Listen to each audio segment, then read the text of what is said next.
grip. Anyone want a grip for sure? Everyone good? Call this meeting back to order. I believe we are back in live on YouTube. Apologize for any of the interruptions there. We left off under tab C as item number 6, which is the appointment to the Sweetwater County Tripartite Board.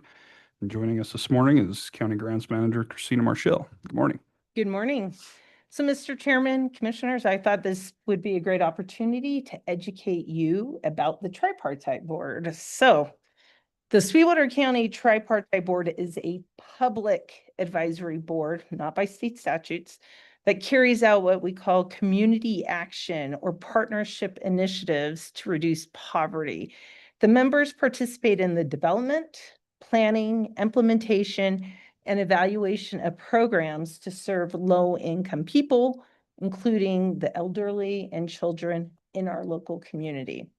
So the Tripartite Board makes recommendations for the Community Services Block Grant or CSBG application that is awarded to and managed by Sweetwater County government. Pursuant to the Community Services Block Grant Act, the Tripartite Board composition must consist of 1/3 elected officials, of which in our tripartite board, there's an elected official from Rock Springs, Green River, and the county commission. Next, 1/3 representatives of low-income individuals, and then 1/3 members of the community at large.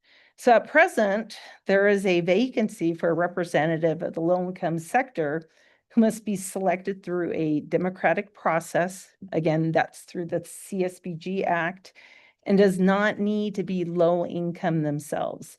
This requirement is satisfied by having elected county commissioners make the appointment. So after advertising the board vacancy several times over the last few months and reaching out to various local agencies, one great application was submitted for consideration. So a couple notes, Commissioner Slaughter is the current commissioner appointed to the board. If you'd like more information about this board, it's on the county's website under boards. And for this appointment, there are no documents to sign. So in your packet, I attached the board application, which is confidential.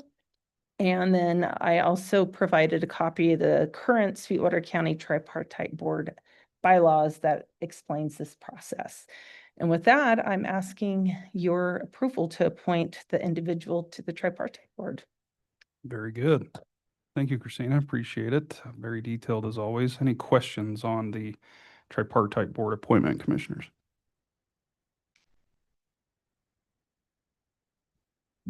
Not an entertain a motion. Mr. Chairman, let me, is this a qualified elector appointment? Do we have to take that into consideration? Mr. Chairman, Commissioner Richards, I'm not sure. They need to be an elector. Do they need to be a registered voter to be on this board? Individual? Yes. Mr. Chairman, Commissioner Richards, no, they do not. Any other questions, follow-up? Not, I'd entertain a motion to appoint Legina Clark to the Sweetwater County Tripartite Board as a representative of the low-income population for a first term expiring September 30th, 2029. So moved, Mr. Chairman. Motion by Commissioner Slaughter. Do we have a second? Second. Second by Commissioner Jones. Any further discussion? Hearing none, all those in favor signify by saying aye. Aye. Aye. Opposed, nay. Motion's unanimous. It's going to move us right along into item number 7, which is the approval of Amendment 1 to the Community Services Block Grant Agreement. We'll hand it back to Christina. Okay, Mr. Chairman, Commissioners, this is my last item, and it is perfectly in line with what you just approved for the appointment, because we're talking about the CSBG grant. So to refresh your memory, the Wyoming Department of Health awarded Sweetwater County $1,008,099 in community services block grant funding for a 4-year period that was previously approved by the County Commission on June 17th of 2025. CSBG funding is used to provide stability for families as well as support progress towards greater self-sufficiency. Eligible clients must be at or below 200% of the federal poverty level. For federal fiscal year 2026, $245,132.16 will be passed through to outside agencies for projects recommended by the tripartite board and approved by the county commission on November 18th and December 16th of last year. The purpose of Amendment 1 is to remove Section 7Q, Health Equity, from the primary award. The original language was the following: the subrecipient shall ensure that services are equitable to under-resourced, socially disadvantaged, and ethnically, gosh, sorry, I need some water, diverse groups, provide services that are culturally and linguistically appropriate, collect demographic information to the extent practicable, and engage in partnerships with other public or private providers to eliminate health disparities and improve the health of all people. So the removal of the health equity section is in accordance with Executive Order 14148 to remove DEI programs. This was big discussion a year ago. Sweetwater County was already aware of that executive order and did not include that language in our CSBG subgrantee contracts with the agencies.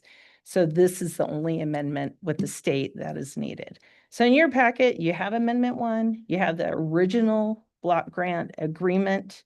And with that, I'm happy to answer any questions about the amendment, but I am looking for approval of Amendment 1. Very good. It's all right. It's the first of the year. We feel you.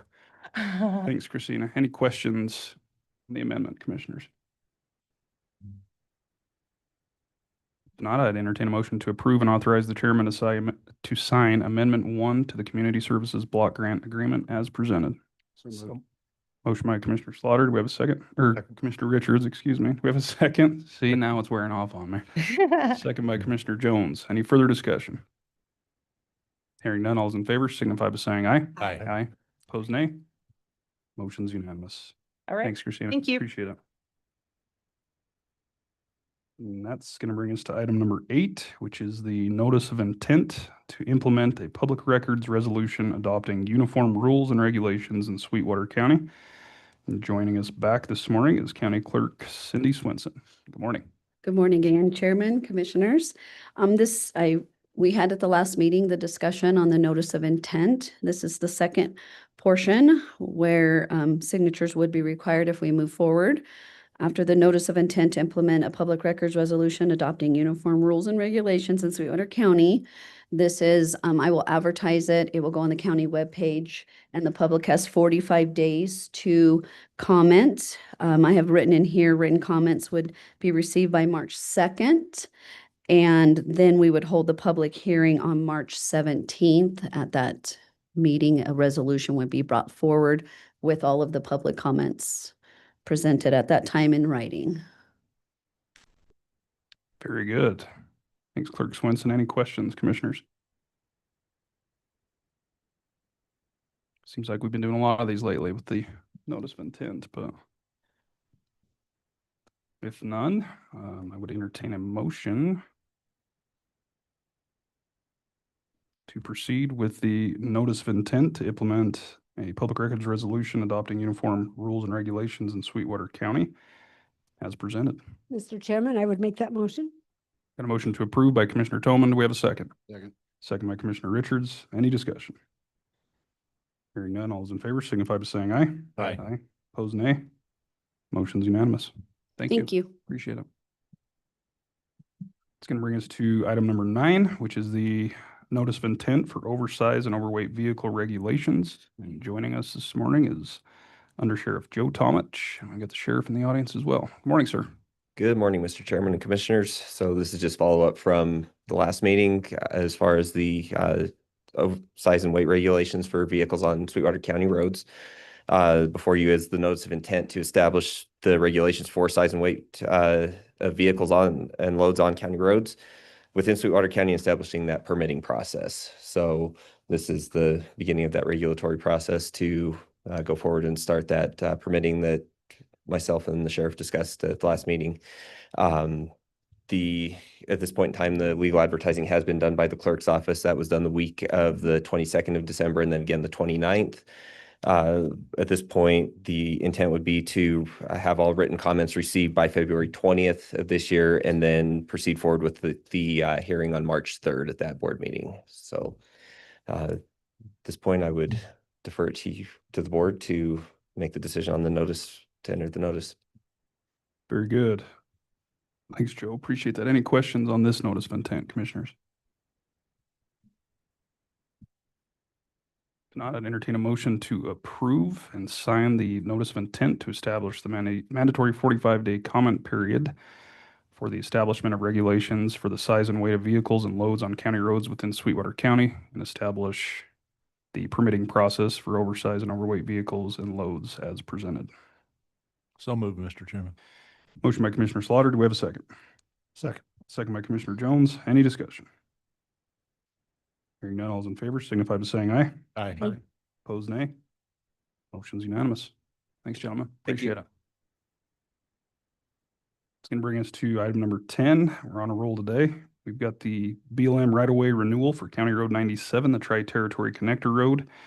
And joining us is Public Works Director Gene Legursky. Good morning, Gene.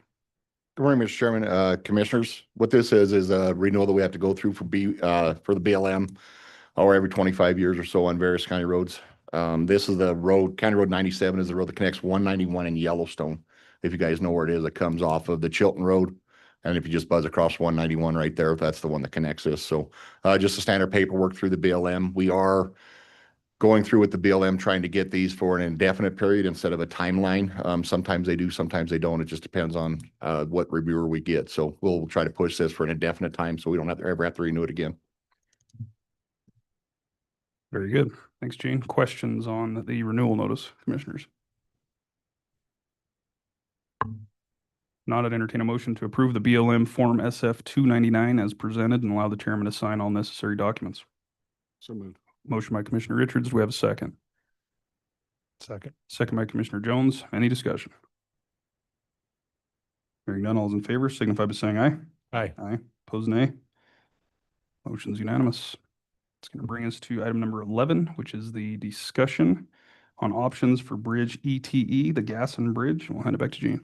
So this is the bridge that I brought before you guys back in October to close.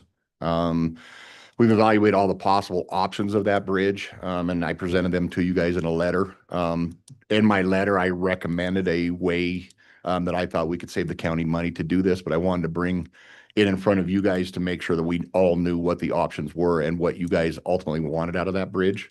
When you do any bridge construction or any modifications to a bridge, this has to go through YDOT, bridge down in Cheyenne. So as part of that, there is engineering fees in there for a structural engineer to look at this. We've already got prices from them.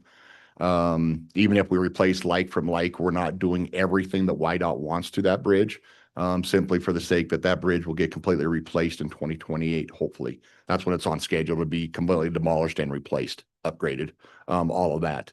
There's 3 different options. We can go and replace the bent number 2 that is severely deteriorated, put in some sister stringers, do some stuff like that, and get the bridge almost completely back to unrestricted load rating. We can go in and just replace the bent, which is, I won't say fairly easy to do, but it's doable. It's doable with our staff. We can also hire a contractor to do that, or we can keep it closed. The hard part about keeping it closed, it is used by Hillcorp. It is used by some, local recreational people that are used by the grazing industry out in that area. What you're currently looking at for average travel is about 3 vehicles every 4 days. The hard part about that is if anybody knows where that bridge is, the detour is about 50 miles. So there is some hardship in that, with that. When they did push sheep and stuff through there this year, the Big Sandy can be 105 foot wide in that area. It can be 5 foot wide. It just depends on what it is. The nice thing about that area is the Big Sandy is controlled by the dam above it. So unless we get a big rainstorm between Farson and there, it usually is a consistent volume.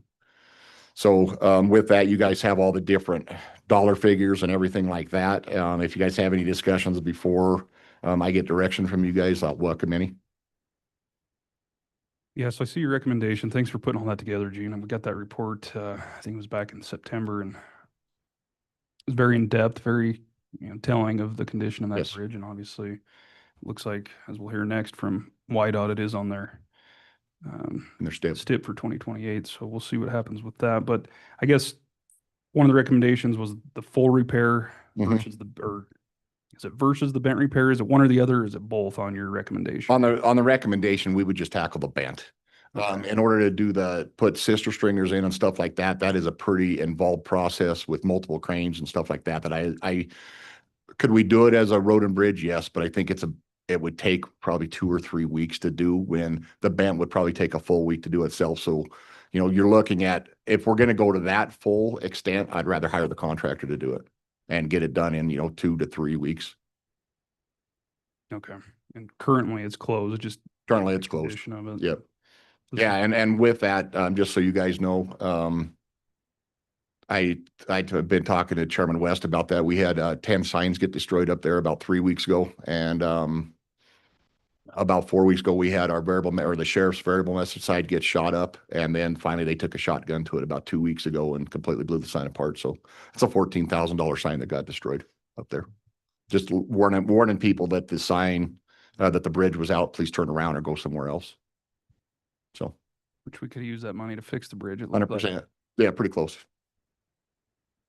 Questions, comments, commissioners?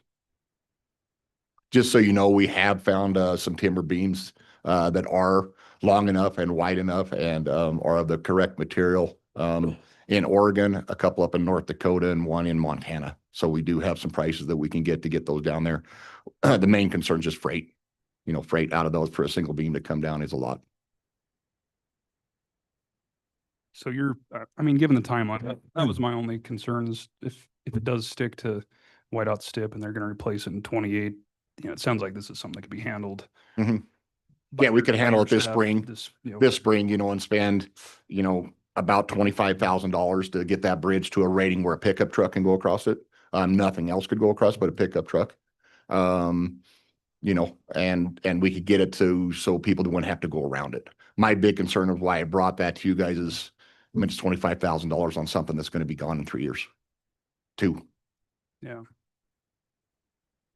I struggle with that. So do I. And then, in my recommendation, I'm like, let's take this on, let's do it ourselves, and save, because you're looking at a range between 25,000 and 71,000. I think 71,000 for the full replacement is just too much for what we need for, a 3-year or 2-year fix. The 25,000 is right in there that, yeah, can we do it and do it well and make sure that it's open? Sure. But it's $25,000 that we could use somewhere else. And this repair would satisfy.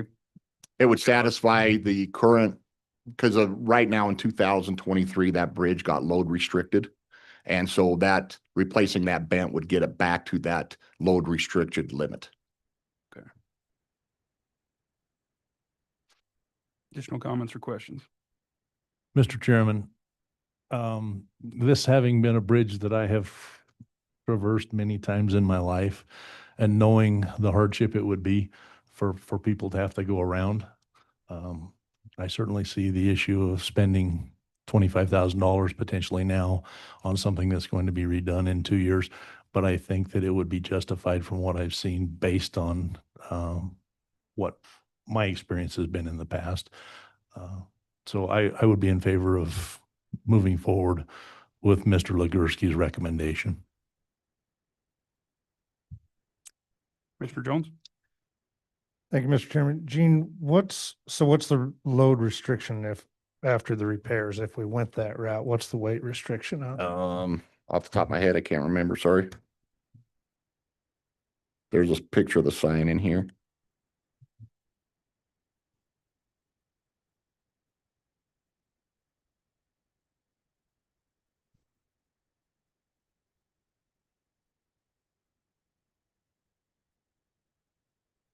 Depending on the axle configuration, I want to say on the low end, it's 3 tons, so 6,000 pounds. And then depending on the other axle, it might go up to 9 is all. It's not very much. 6, if I was right. Yeah, 2 to 3 axles is 1. 4 to 5 axle, you can get up to 25 tons, sorry. So. guess my concern is I don't know how many times something heavier than that would go across there, and we've already got signs being destroyed. Yeah, Trying to keep people off of it anyway. Are we gonna Right. keep heavier loads off of there? There's nobody out there watching it, so 100%. are we spending $25,000? And I guess we'll know if the bridge fails, but It is. And definitely if the bridge fails, the hard part about it is, I can't guarantee, depending on what goes across. I mean, we've seen some outrageous loads come through the county, hence why the sheriff is doing the overweight overload permit. But a semi going across it, it's probably not going to be the first semi going across it or the fifth. It'll be somewhere, who knows after that. It could be a pickup that goes across it and finally breaks it down. But if you guys have looked at the report, that bent is severely deteriorated. It's, bridge was built in 1960. It's lived its lifespan. So.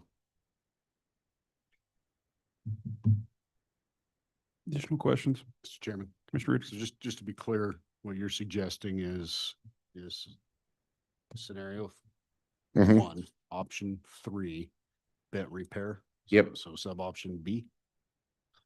Sub option B with that, and then whatever the engineering fees on top of that are. What's the estimate on the engineering fees? I want to say 19,000. So 19,000 worth of engineering and $12,000 Yep. worth of fix. Yep. So 31,000. Yeah, and we can't get around the engineering thing. I'd like to be, I don't have a structural stamp. I don't feel comfortable standing off on that. So we've actually consulted with some bridge engineers out of Sheridan that do this for a living all over in Montana and Wyoming and do this stuff.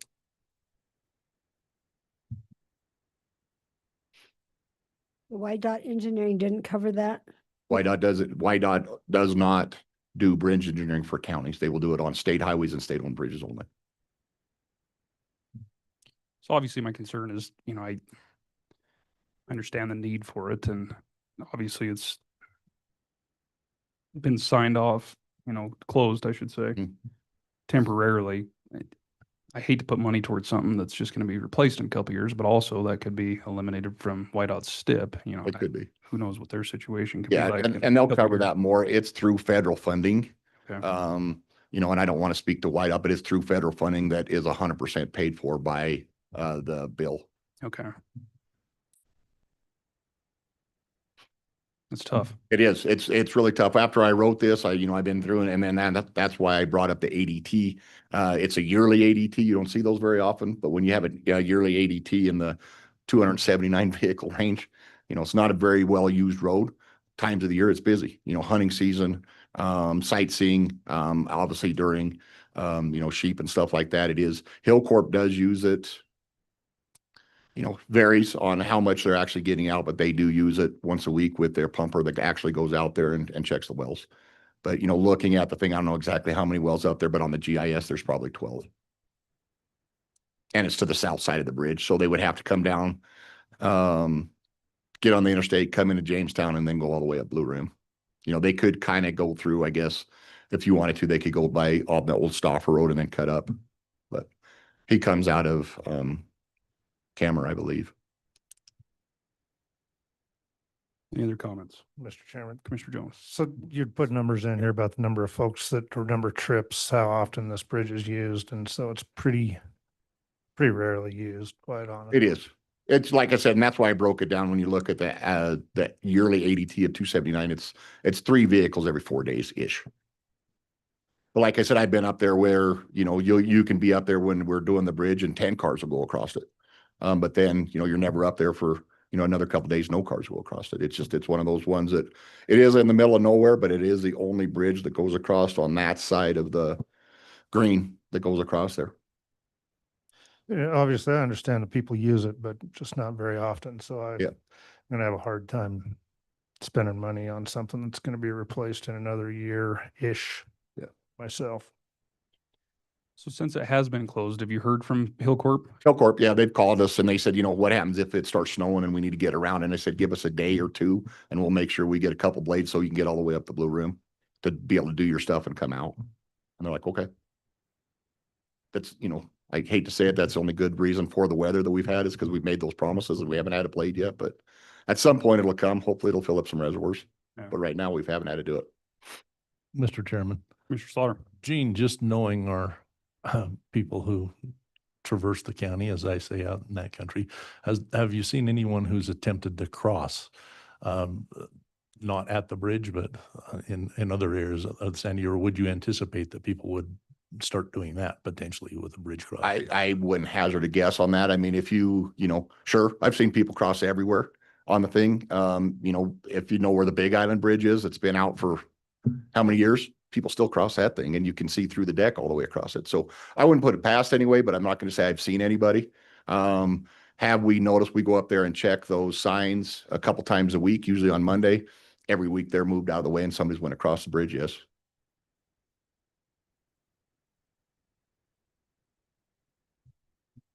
Any other questions? I did send texts out to all of the sheep crossing because there's like 10 or 15 herds Mhm. crossing December.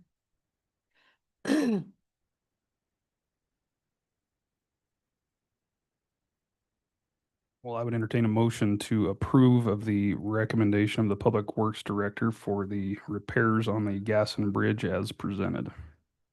I would make that motion, Mr. Chairman. Got a motion by Commissioner Slaughter. Do we have a second? Second. Second by Commissioner Toman. Further discussion? Mr. Chairman, Mr. Jones. I just, I'm gonna vote against this, but I just think with our declining revenues, something that's gonna be replaced and repaired and paid for by somebody else anyway, I just can't, I can't support it. Any other discussion? Mr. Chairman, I think I'm in the same position as Commissioner Jones. That's over 2 years. That's $56 per crossing to have it there. I don't know that it's got enough impact to justify spending the money on in the short term when we know it's going to be replaced in the long term. So I'm going to be a no vote. Any other? I'm struggling. I've been all over with this one. You know, I understand the need for the area, certainly for industry.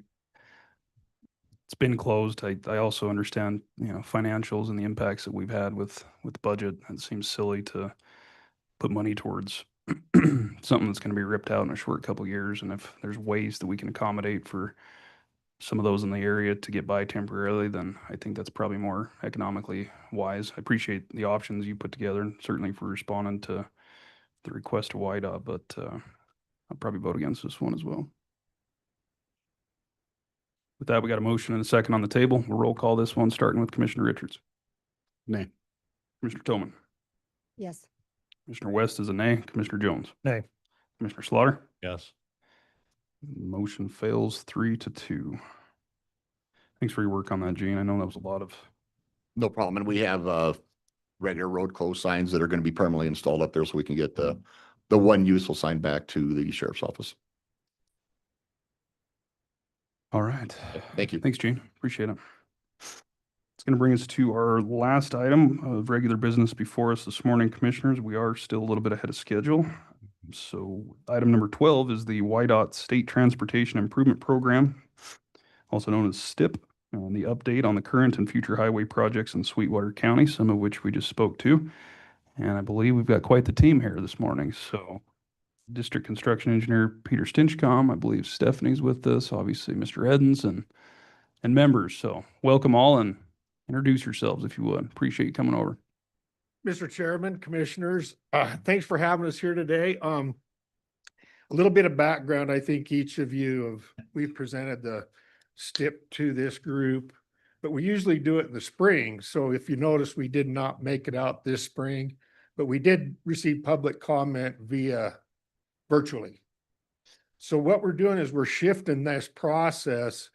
So as if you remember how we work this, we would come to you in the spring, and then within a month, we're taking it to our commission for approval.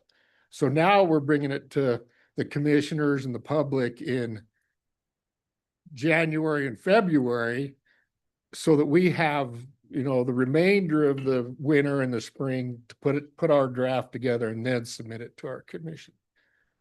So that's the method behind our madness. But my name is John Edens, and I'm the district engineer for YDOT. I cover Western Wyoming. I've got with me Peter Stinchcomb, the district construction engineer, Darren Kaufman, our district traffic engineer, and then our resident engineers, Clint Lockman and Brad McCullough. And then last but not least, Stephanie Harsh, our public information specialist. So let's see, can we see that now? Believe so. Okay, so I'll just jump right into it. Just a little bit about our mission, vision, and values. Our values, the acronyms RIDES, respect, integrity, dedication to excellence and safety. And our mission is to provide a safe and efficient transportation system. And our vision is excellence in transportation. And here's our strategic objectives: serve our customers, ensure transparency, value our team, develop, maintain our partnerships, which we value our partnerships with our municipalities and counties, and that's one reason we're here. And then appropriately manage our resources and continue to innovate, improve. So not to get down in the weeds too far, but the statewide WIDOT system, the state system, NHS system, national highway system, interstate system comprises up all these components. So there's a lot of moving parts and a lot of pieces of infrastructure to maintain, which I think Sweetwater County probably has as many lane miles of road as we do in the District 3. So that's pretty impressive. But getting down to the money, this year we plan to let to contract $403 million worth of construction projects. And that doesn't include any maintenance. That's strictly what we let through our contracts and estimates program is infrastructure, the projects that go on the road. State funding versus federal funding. Wyoming is a donee state in that we get more federal funding than we actually put into the federal highway bill. So we're 30% state funded and then 70% federal funded. And that kind of plays into what I'll get into a little bit in the future here is we want to make sure we can assess and use every bit of that federal money. And so I think you're aware different funding sources can require a 10% state match or 20%, in some cases 0. But so we want to make sure we have that state funding to match the federal funding. Local agency funding, that's kind of a busy slide, but these are the dollar figures we make available to municipalities, MP metropolitan areas like Cheyenne, Casper, and the counties. So just federally funded wise, we're putting out about $52 million to the local governments, federal money. State funds about $651 million for a total of about $52,900,000-ish. Now, some of this is required that it goes out to the local governments based on the current highway bill. IJA is an acronym for it. But then some of it is optional. So about 36 million of it is optional. And the required amount is 16 million. So just to give an idea of how much of the federal and state dollars does get distributed out. And this is statewide. This just isn't just statewide. So what is included in the state transportation improvement program? Of course, 6 years worth of highway projects, but also I think it's important to note there's a year worth of transit projects or transit funding. So that goes to, like in this area, I think it's Star Transit. And then a lot of the senior citizens get some of that money for their transit facilities. And then of course, START up in Teton County are the bigger transit in this district. And then aeronautics projects, there's 6 years worth of aeronautics projects, and those would be improvements to runways, tarmacs, the infrastructure at the airports across the state. And then public safety, this is basically the WildLink projects that we all, a lot of the counties share in that radio communication network and that SALIX program. And then our capital improvement projects. So that's what we're working on putting together now, setting the priorities and get those. This is just another way, getting a little bit into more details on what's in the aeronautics projects, the WildLink projects, and then our capital improvement projects for our buildings and facilities, and then the transit funding.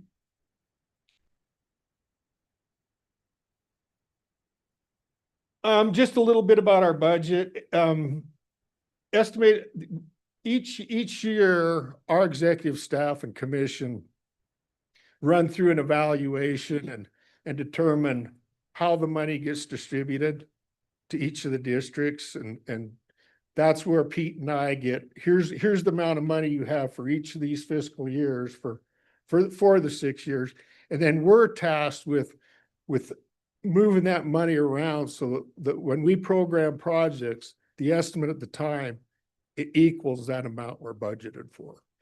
So it's saying it another word, if we're going to put a project into the STIP, there has to be that allocated money to fund that project. So maybe saying it another word, that STIP, the state transit, it's fiscally constrained. So it's like you have a yearly income. This is all the things you can spend money on. So it's important to know because if we have more projects in there than we have budgeted, something's got to go. Something's got to move. And then also within that process of establishing that budget, between our executive staff, our budget officer, and our commission, they develop those pots of money, how much is in those pots of money within the guidance given to us by the federal highway bill. And that kind of circles back to the local government's funding categories I showed you, where we have required and optional.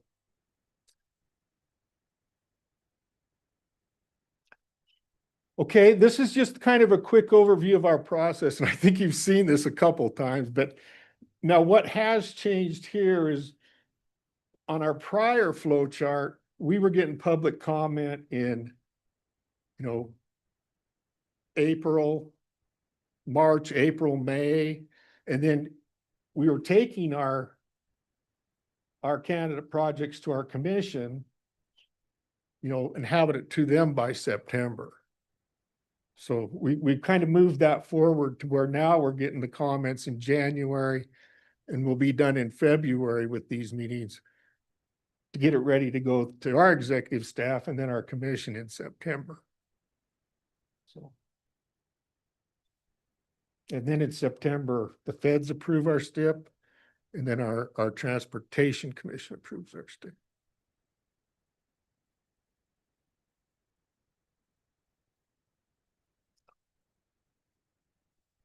Okay, and this is just some screenshots of what's in the STIP. If you actually get a PDF or our hard copy of our STIP, this is what the front end of the Sweetwater County portion of our STIP is. It's organized by counties. So it's easy to go to a county and see, okay, here's the projects that we're going to talk about today, and here's where they're at. Here's the dollar figures. So here's the cover. So red's 2025, that's our current year. And then the blue are our future years. And then it shows you locations for aeronautics projects, transit, and then the urban boundaries for our Green River and Rock Springs would be the two urban areas in Sweetwater County. Mr. Evans, before you move off that map, Yeah. maybe just highlight, because you did a lot of things in our county last summer. I was quite impressed. Yeah, and if you could bear with us, You're going to do I'm that? going to turn that over to Brad and to Okay. Clint, and they're going to walk through what we're working on now. Okay. And yeah, we did a lot of work in Sweetwater County this You year, did. but it was needed. Yes, thank you. But yeah, we'll get to that. Okay.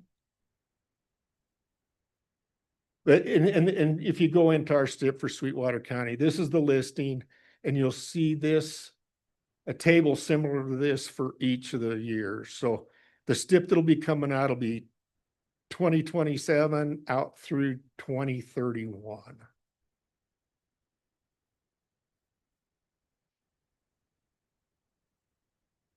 And then just a quick history of the dollars in the STIP for the last, from 2025 through and what we're proposing out through 2030. But yeah, you can see it kind of goes up and down, like in 2026, we only showed 10 million, but we do have about 20 million carrying over that we let last year that we're working on right now, like out there at Patrick Draw and some various jobs like that that we'll be finishing up. But then we'll get back after it again in 2027, where we're letting about $50 million worth of work.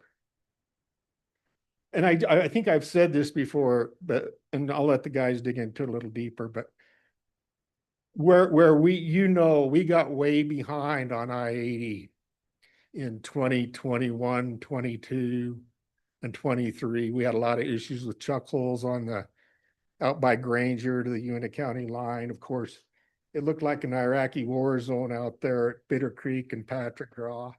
Well, we banged out 3 big jobs on I-80 since then. So that's going to be done out there next fall. Bitter Creek's already, or Pointer Rocks is already done.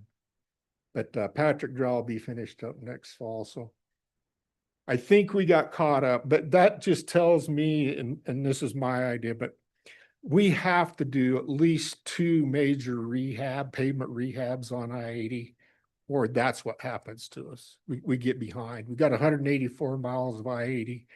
Traffic volumes have just constantly increased. So if we don't keep out in front of that, we get behind it. Not to interrupt you, but wasn't that sped up? I thought I remembered that project, particularly out there at Pointer Rocks, was later on in the STIP. Did you guys address that sooner? Yes. That's what I thought. Yeah, we had to move up. We don't like to do it, but we basically did 2 I-80 projects back to back. We don't like to do that, but we did start shuffling them up so that we could get them caught up and done. But we're caught up right now. How do you feel about Gas and Bridge? No. I can feel your pain because we've had about 7 critical findings this year too. And Yeah. mhm.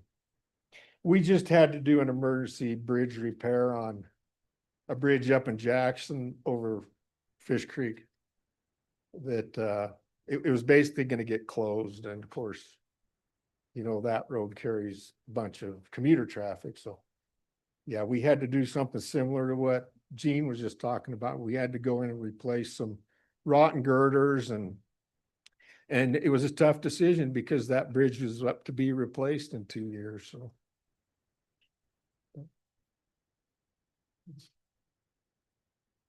and then this is a busy map, but this is just a pictorial of, if you tap that QR code, then this takes you into our STIP, and this is our interactive map where you can zoom in on each of those little balloons, and it's hard to see, but this color coded over in the side, red's 2020, 25 and out. So it is a handy place if people want to give feedback. We encourage them to go in there, and then they can click on those projects and give us comments, give us feedback. If somebody sees a location where we need a project where there's going to be some big development, that'd be a comment we'd like to hear. So.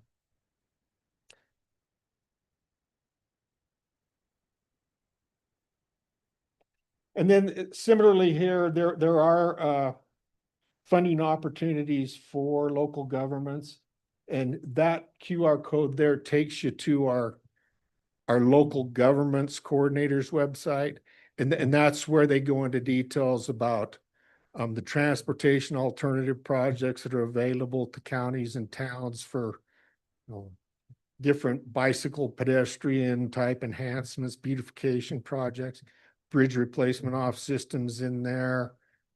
All those that I listed in that local governments list. And we did get a new local governments coordinator. You probably remember Sarah James. It's now Brandy Miller. She took Sarah James's place. She's quite capable.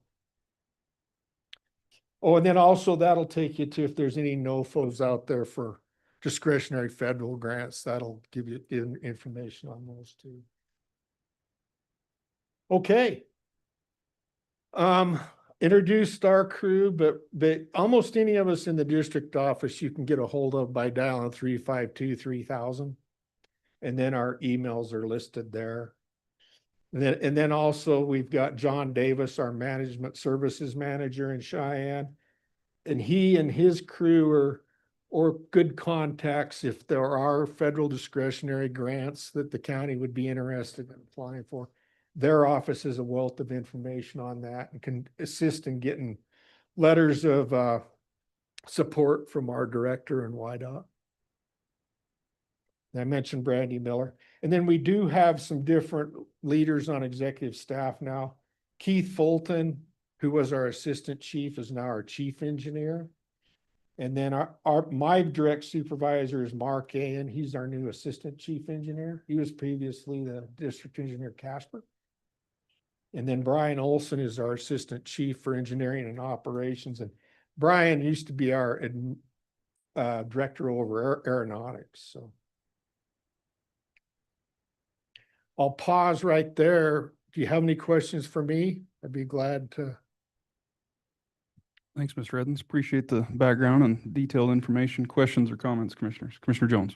I don't have any questions, but just want to thank you for coming and presenting to us and compliment you on playing the catch-up game. And we all know how difficult that is and how expensive it is. It's easy for people to just say, oh, you just need to cut what you spend. And it doesn't take any thought or any real intelligence, but it certainly does cost more later. And I think any of us who drove I-80 know the repercussions of that sort of mentality. But really, the other thing I wanted to do is I wanted to compliment you and all of YDOT for, I know I talk about this a lot, so people are probably tired of hearing about it, but working with us on the trail system, and that was YDOT completely stepping outside your box and not thinking like normal YDOT, but you guys really did a great job, and it was just refreshing to, at least from a commissioner's standpoint, it was refreshing to be able to hear from somebody who has maybe a differing opinion, which is fine. But we spent some time together, had some good conversations, and I think that's the key, is the conversations. We didn't have any silos built, and just shows that sitting down and talking gets a lot of things done. So I appreciate all your efforts. Mr. Chairman, Commissioner, thank you. And yeah, I'd be remiss if I didn't recognize Pete Stitchcomb. He was a early pioneer with Southwestern ORVs, and so Pete really was carrying that ball. So thanks, Pete. Thank you. Additional comments, questions for Mr. Edens?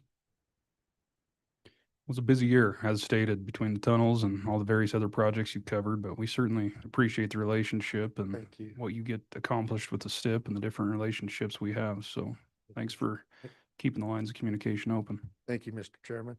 And with that said, I will turn it over to Clint and to Brad, and they're going to walk us through the current construction we're under and then what we're proposing for the next 4-5 years. Thank you. Thank you.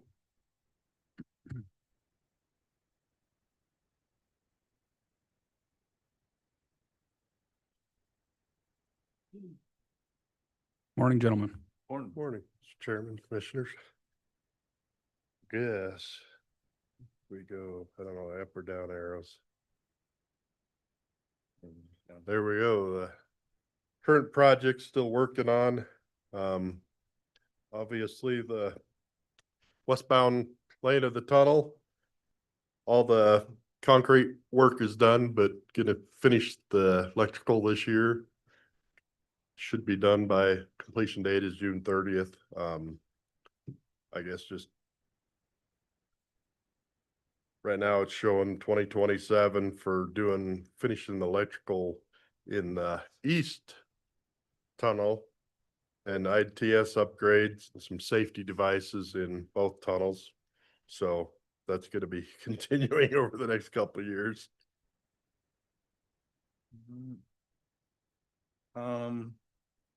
So starting on, we did a lot of work on I-80 this last year. But to continue the other half of Patrick Draw, we'll do the eastbound side.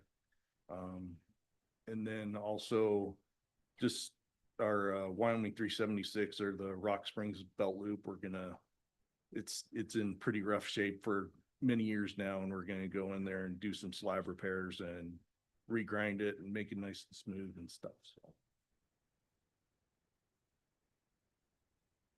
This Green River Bridge it talks about replacement of conduit and luminaires. It's also combined with the bridge rehab project, which there's like 7 bridges, 2 of them or 3 of them in Sweetwater County.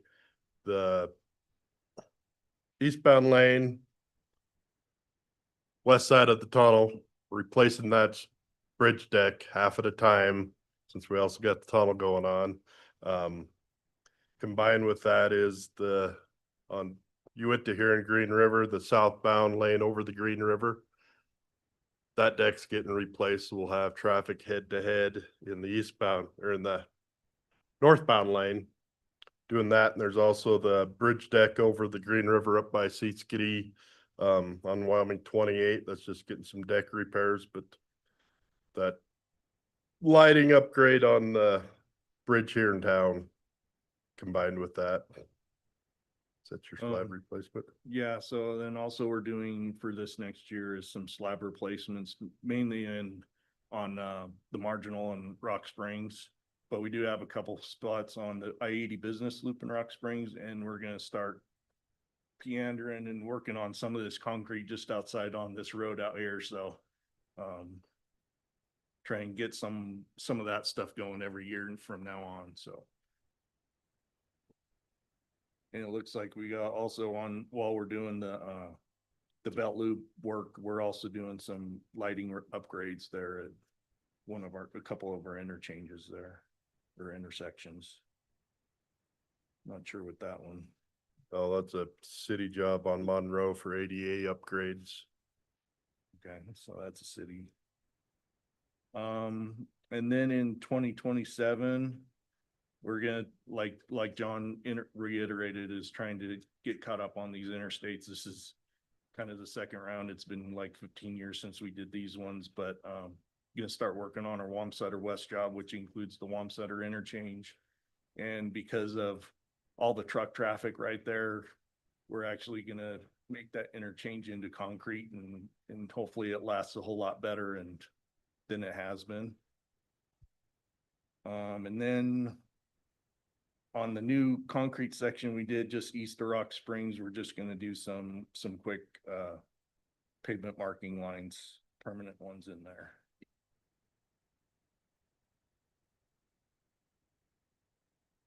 I think this Granger overhead sign, that's just out at the Granger interchange, and it's actually being done by our Kemmer crew, but just replacing it and making it more sturdy. Includes the road closure upgrade. That's mine too. We're gonna do it's kind of asked by the highway patrol to put some road closure systems up there at right by Love's, that interchange, and then at LaBarge. And then also we're gonna redo the one kind of the system there at 430. The other thing in 2027 is bridges. The bridge over the UP here on Uinta in town, that southbound lane. We're gonna replace that expansion device at the end and do other miscellaneous deck work. Everybody, I'm sure, has driven across that and heard the clunk. That'll be done with traffic on the northbound lane head to head while we do that work, but it's not a full deck replacement, so should be a little shorter duration. And then in 27, we also have replacement of the 2 bridges, both eastbound and westbound at Pointer Rocks. Okay, going into 2028 now, we have this has been in the works for a while, but several jobs there on Wyoming 530 south of Green River here. Starting with the first one up up South Hill up here and redoing that one. And then it looks like we got couple county road Yeah, the bridges. Big Sandy one that Gene was talking about, replacing that bridge, and then Red Creek Bridge down County Road 62 down towards the Utah-Colorado border there.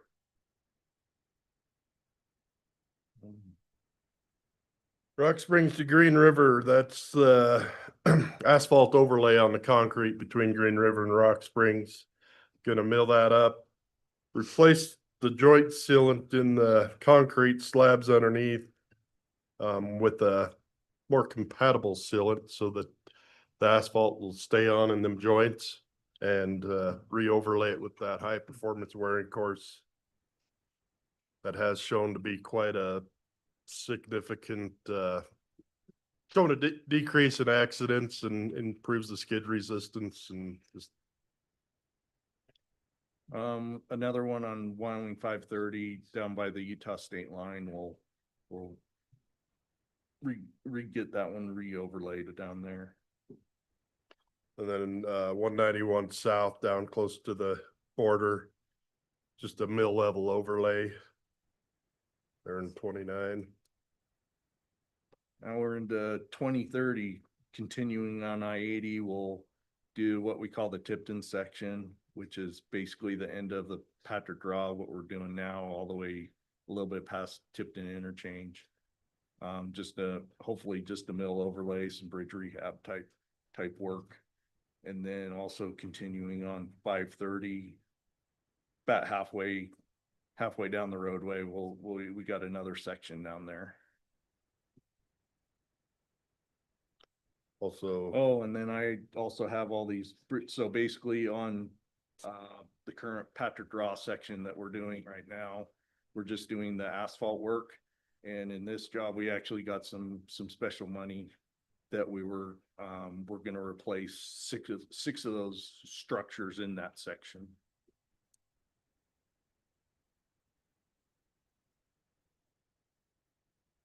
I'm not sure. Yeah, this one's also Kind of a- district wide.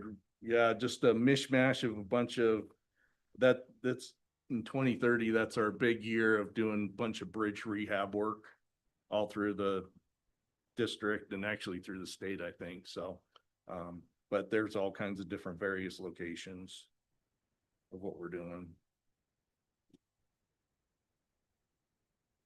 In 2031, continuing on I-80, we'll do the Wamsutter East. So basically Wamsutter East to Creston Junction there. Mill overlay, wearing course, probably some bridge rehab also. At some point for future projects, and this is past this step, but we still have a list of different projects out there. One of them is trying to get some VSL signs up through basically the Patrick Draw area, all the way to Creston, or to Wamsutter for sure, all the way to Creston. Looks like we got another 531 that's basically just in town here through Green River. Do at least a overlay and word course and ADA upgrades on Uinta through Green River. And then there's other work on 191 south or Rock Springs there, from basically where the landfill is down to the fire hole road, and then one down at the state line also. Both probably end up being just mill and overlays rather than the FDR that is shown, just due to the low traffic volumes and costs. And then we have Wyoming 374, which is kind of basically the service road, basically from Green River all the way to Little America. It kind of meanders, but Through Jamestown and all that. We'll get both those sections done because they're starting to get beat up pretty good with all the oil field traffic out there. We also have various, I don't know if it shows on the next slide here, but various No.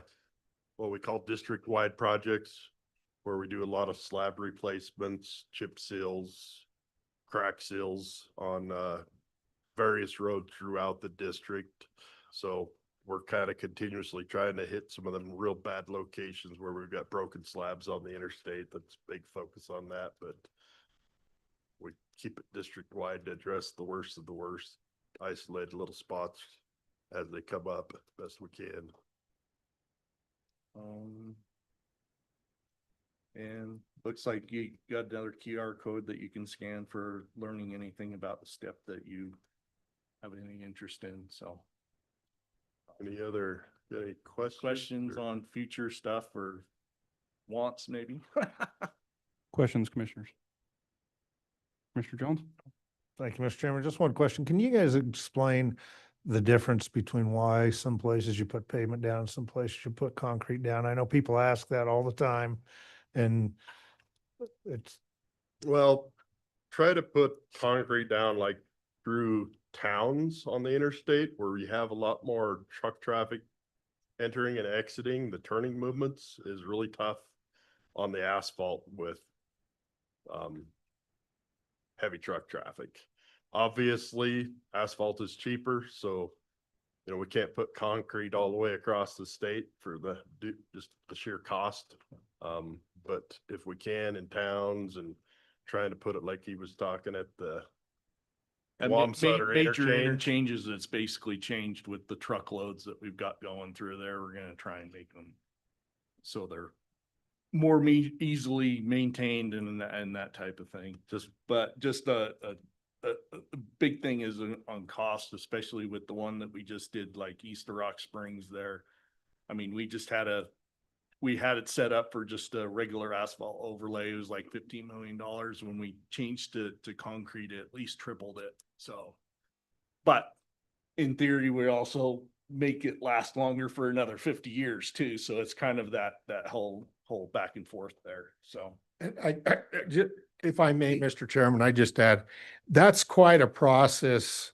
When we start to scope a project, we go back and look at our pavement management system, when the last rehab was, and then we run those roads at least every other year with testing equipment, falling weight deflectometer, measure the ruts, measure the cracks.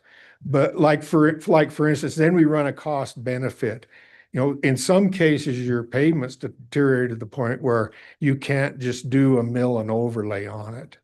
It wouldn't hold up, and it's no cost benefit. So for an example, the section of road from 107 out to Superior that we did do in concrete took 2 years, 2 different projects to do it. But that pavement had reached the point where we couldn't just do a mill and overlay on it. And so it comes down to really evaluating it. That's why it's so critical that we keep up with our pavements and don't let them deteriorate to the point where the only option is reconstruction or with a thick asphalt overlay or concrete pavement. So that's really how that thought process takes place, and it's cost benefit. We've seen times when the price of oil gets so high because we use, PG binder, which is asphalt cement to make our plant mix. When that gets to be $1,500 a ton, which it has been, compared to what's the cost for cement and to batch concrete. So that's a really good question though. Well, I think that brings up another question that is easily overlooked. I mean, the cost of construction materials has skyrocketed over the last few years. So you face similar cuts as we all do with declining revenues or cuts.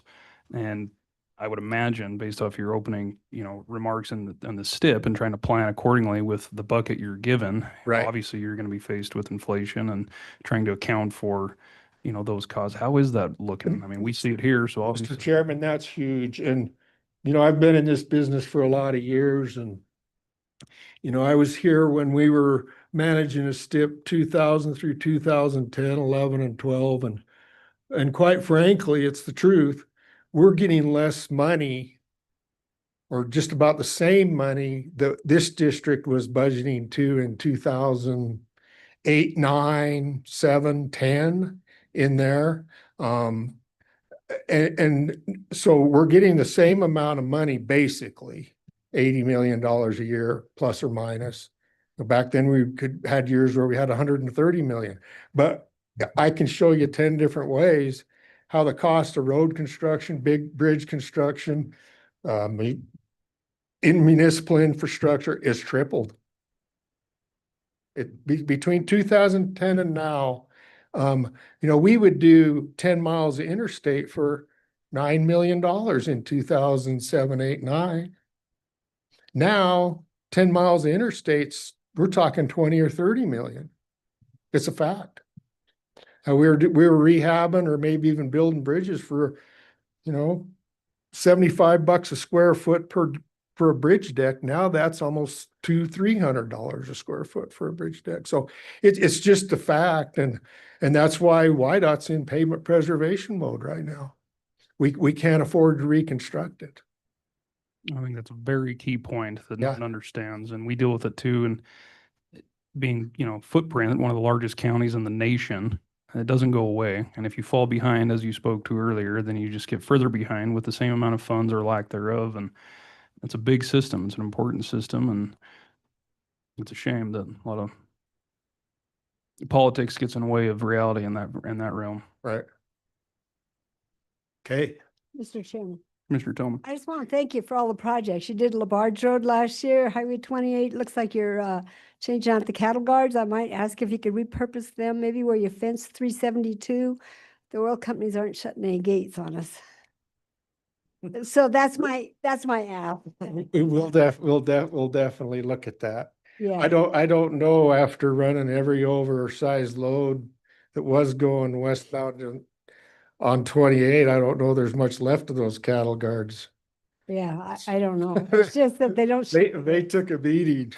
But thank you for putting that fence in. It saved a lot of accidents and livestock loss on 372 at the far end of it and cattle. Yeah, that has a heck of a backstory. I'll have to tell you about it sometime. And you put snow fence on 28, just some of the things, I was just really impressed. There were tons of things that you could just notice that happened in our county, not I- counting the interstate. Thought the two jobs north of Farson turned out really good too on 191. Oh, yeah, yes, those two. So thank you. Thanks, Brian. Anything else? We cut you off early? Pete, do you have anything? No? Any other questions? Well, we appreciate you guys always taking time to come over and communicate what the future looks like and the current projects and what you've been able to accomplish. It goes a long way, and we appreciate the relationship we have with you. So we look forward to this presentation, and anything we can do to help in the future, let us know. Thank you, Mr. Chairman. And honestly, we just live down the street. So if you ever need anything, give us a call. Absolutely. Thanks very much. Appreciate it. Appreciate it. Have a good year. And commissioners, with no further business, that concludes our first meeting of the year. This meeting stands adjourned.